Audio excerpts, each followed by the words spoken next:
I think the hardest part about being single isn't actually loneliness, it's the silence. It's weird because one day they're the first notification you check in the morning, and a month later their text is buried so far down your phone you have to search their name just to even find it. Or even how y'all's cute contact photo is going to turn to a blank contact.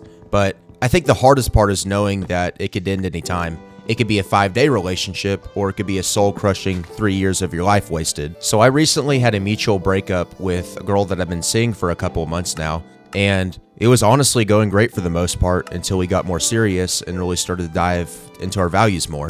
And I really can't dive into it too much because it would definitely violate YouTube TOS, but it was something that would have taken a lot to make the relationship work on her end, honestly. But when we met, there were really several things that I had compromised on because I saw the relationship going somewhere. But in the end, when she needed the compromise, she just couldn't. And the thing is, I really could have just ignored what I was feeling and kept on seeing her. But in the end, I don't think it would have been fair to me or her. And I really don't want to be that one couple that everyone looks at and laughs. You know the couples that I'm talking about, the ones that are technically still together, but every conversation feels like an argument and every date feels like an obligation. And I think that's the part that really made me step back and just look at the overall picture. Forcing a relationship is kind of like trying to finish an 1,000-piece puzzle. When you're down to the last few pieces and you start actually trying to make the pieces fit where they don't actually belong, I mean, sure, you could realistically probably smush some of the pieces together, but realistically, it's probably not going to hold long term. And it wasn't that our decision was just right or wrong. It was just that I was really ignoring too much of myself to stay in it. It's really easy to say you'll compromise on your values until you realize how much that actually affects you. It's easy to say past casual intimacy is something that you'll get over until you realize that's not something your future wife would do.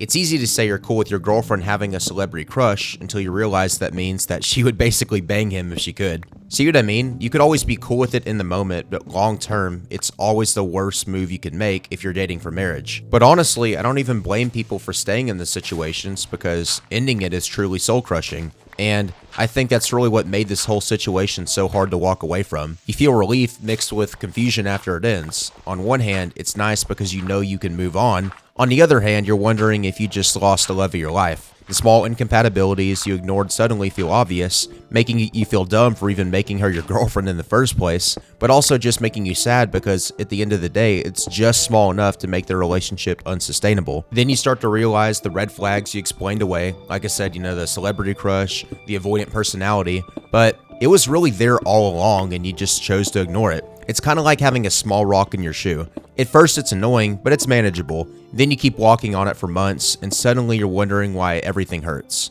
You notice how much effort you're putting into making it work, when in reality, all you were really doing was delaying the inevitable. Because even when it looked fine on the surface, it still didn't feel peaceful, which is really what I think most guys really want. I think that's why so many guys love fishing, lifting, gaming, or sitting in complete silence. Not because it's exciting, but because for a little bit, our brain is at complete peace. The truth is a relationship is about compromise, but when that's all you do, it makes you wonder what the point of a relationship even is. And honestly, I've been in the same situation before, except I dragged the relationship on, and it made their breakup even more painful for everyone involved. The reality is the breakup is going to suck whenever you do it, so you might as well just rip the band-aid off. Nowadays, it seems like men having standards is demonized, but I think it's actually essential for the relationship to last. Maybe love isn't enough if the fit is wrong, because if we're being honest, most bad relationships don't start because we picked a terrible person. They start because we picked the wrong person at the right time. In the 1970s, they did an experiment called the Stanford Marshmallow Experiment,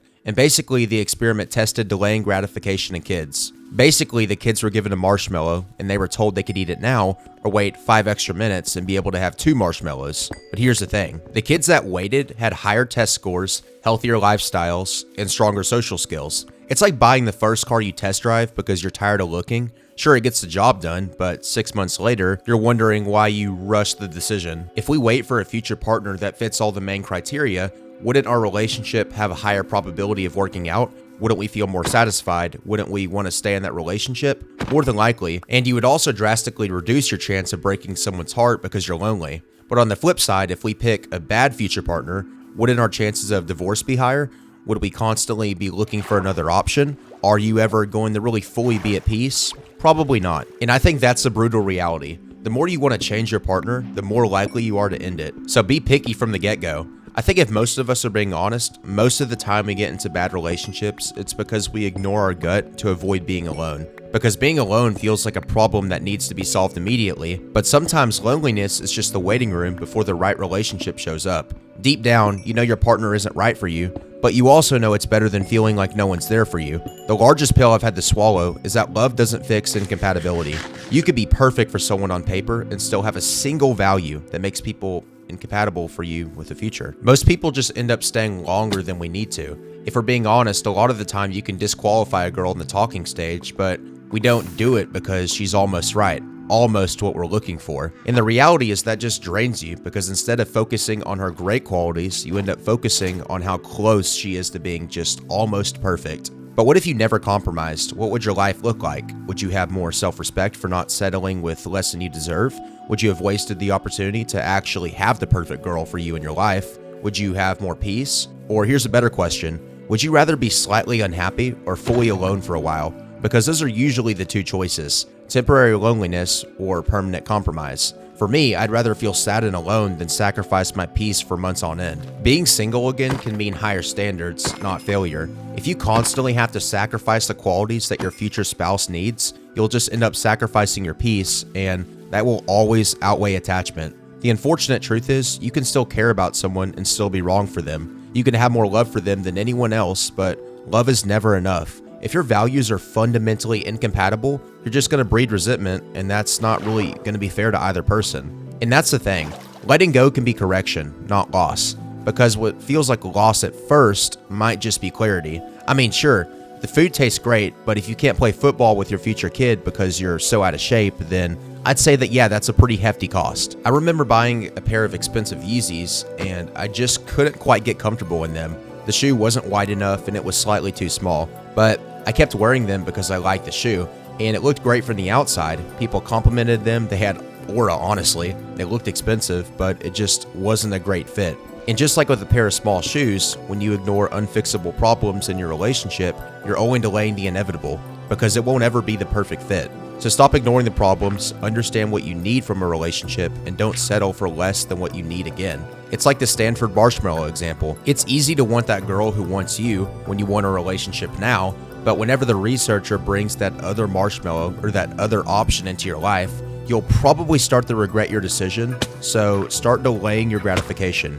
Be lonely for a bit. Yeah, it sucks, but what sucks more is ending something that's almost perfect, but not quite there.